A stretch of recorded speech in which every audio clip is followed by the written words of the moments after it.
इसमें एक और अहम सवाल है।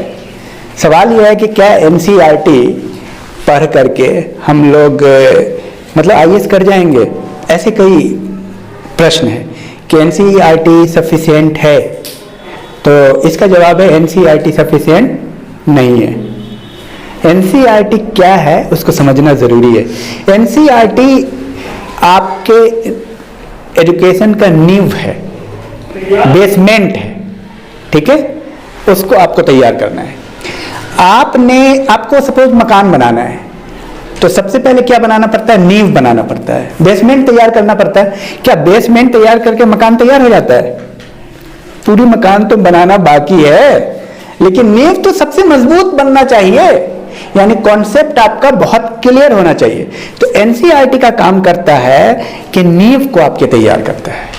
और आपका जैसे मान लो हिस्ट्री पढ़ रहे हो सपोज, तो हिस्ट्री आपका इतना मजबूत हो अंडरस्टैंडिंग के लेवल पे।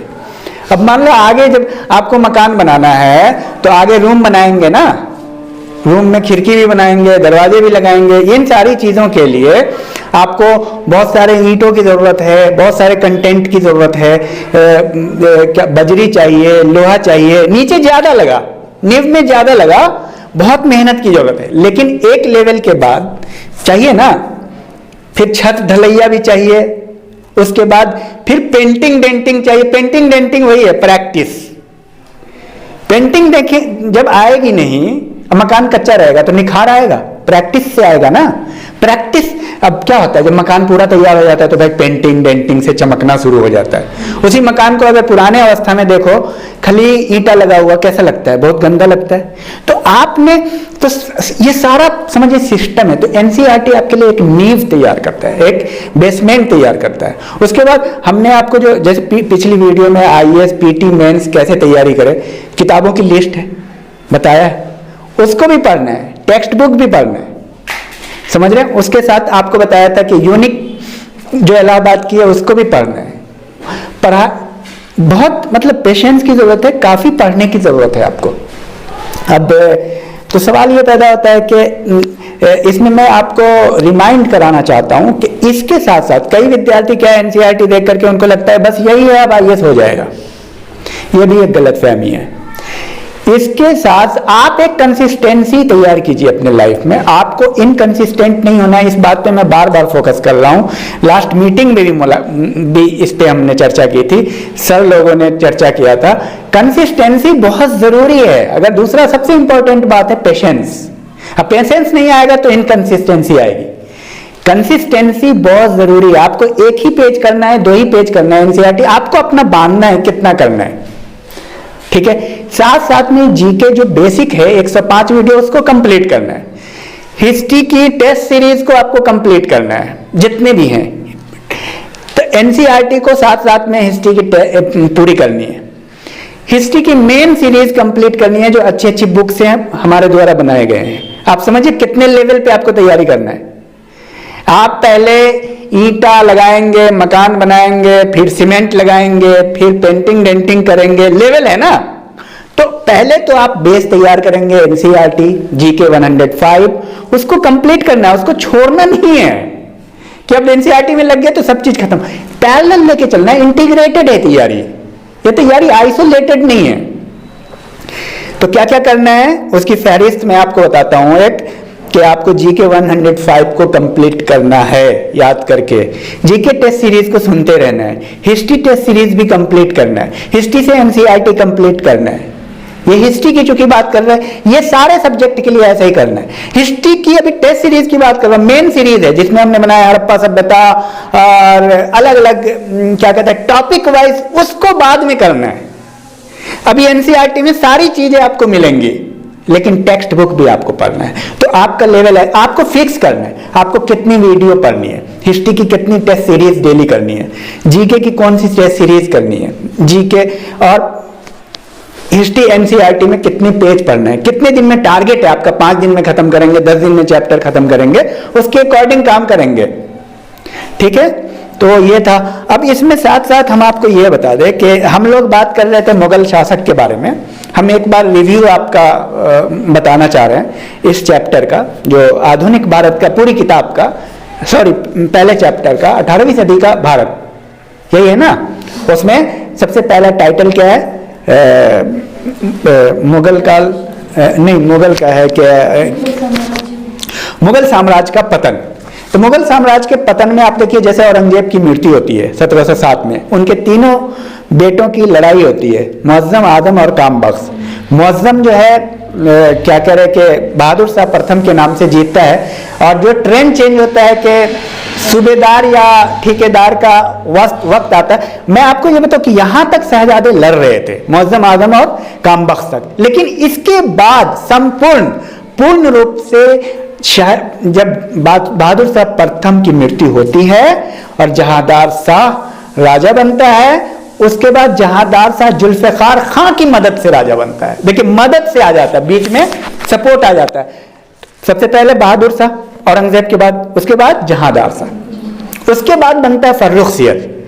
फर्रुख सियर बनता है आपको मोहम्मद शाह क्या कहते हैं कि सैयद बंधु के सहयोग से। एक सैयद बंधु होते हैं, ठीक है, ये भी बहुत बड़ा फ्यूडलिस्ट है, मतलब बहुत बड़ा सामंत है। वो सामंत, ये सब बहुत बड़े लोग हैं, भू सामंत, जो राजा को कठपुतली के रूप में इस्तेमाल करता है। सैयद बंधु के सहयोग से फर्रुख सियर के बाद जब चाहता है फर्रुख सियर को 22 में क्या कहता है 1822 में, 1822 या 1722 में फर्रुख सियर को कत्ल भी कर देता है। जब चाहता है, क्योंकि जब कठपुतली होंगे तो जो ठेकेदार होगा तो जब चाहेगा उसकी बात नहीं मानेंगे। ओरिजिनल राजा तो पीछे है, पर्दे के पीछे।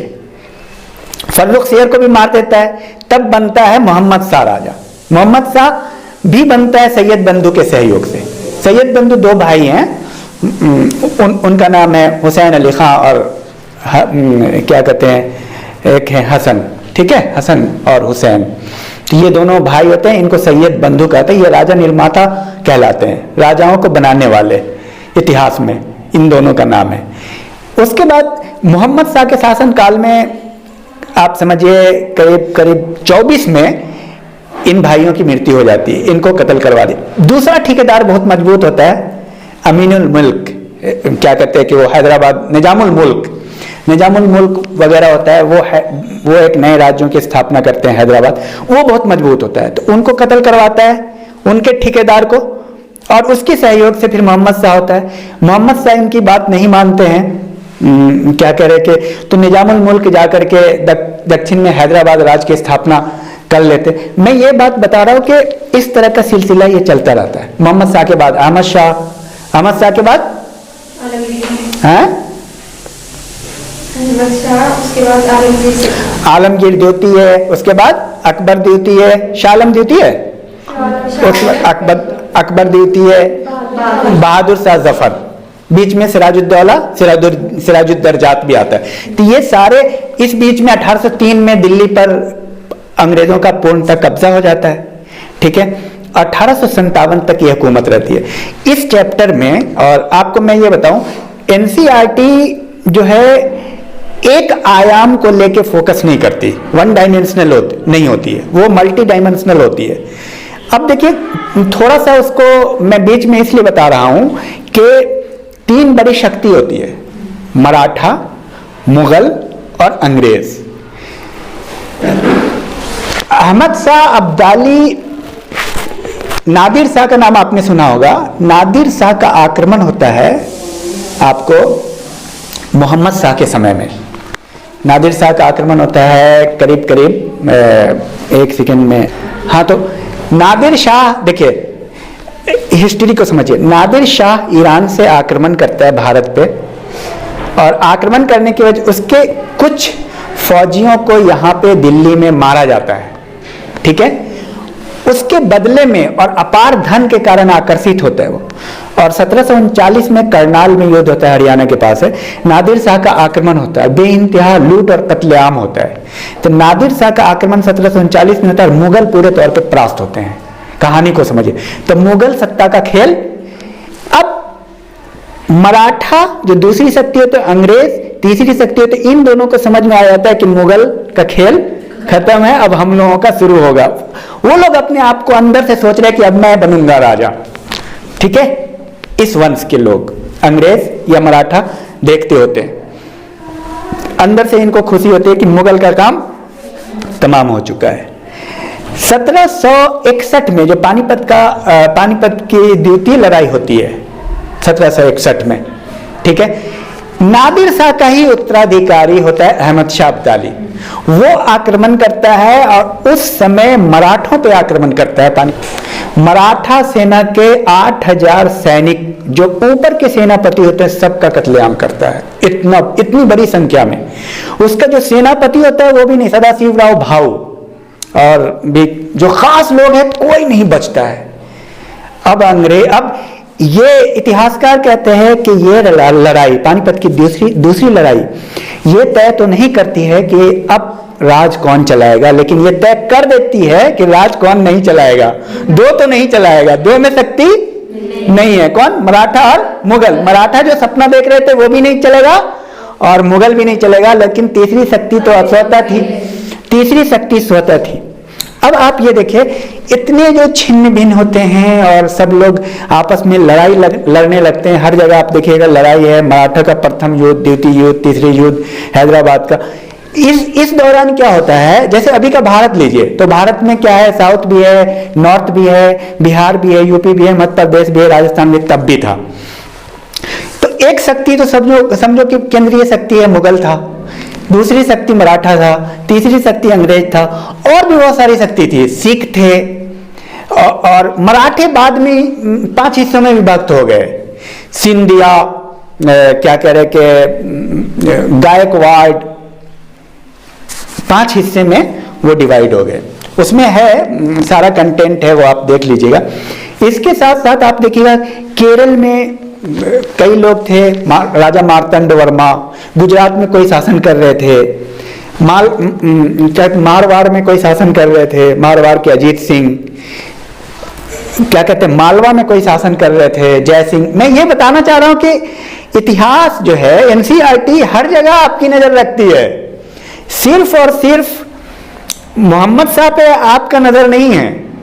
उधर मराठा क्या कर रहा है, उधर अंग्रेज क्या कर रहा है, किस दृष्टिकोण से आपको पढ़ना है, ये सारी चीजें मतलब वीडियो में भी अवेलेबल है, कंटेंट में भी अवेलेबल है। पर ये सारी चीजें ये बताने के लिए कह रहा हूं कि आपको ऐसे पैनी नजर रखनी है एनसीईआरटी में कि एक ही वक्त में आपको 10 जगह पर ध्यान रखना है कि केरल में कौन शासन कर रहा है। सपोज अभी भारत में कोई प्रधानमंत्री है, लेकिन केरल में भी तो कोई है, कर्नाटक में भी तो कोई है, तो आपकी नजर किधर है? आपकी नजर हर जगह होनी चाहिए। समझ में आ रही बात?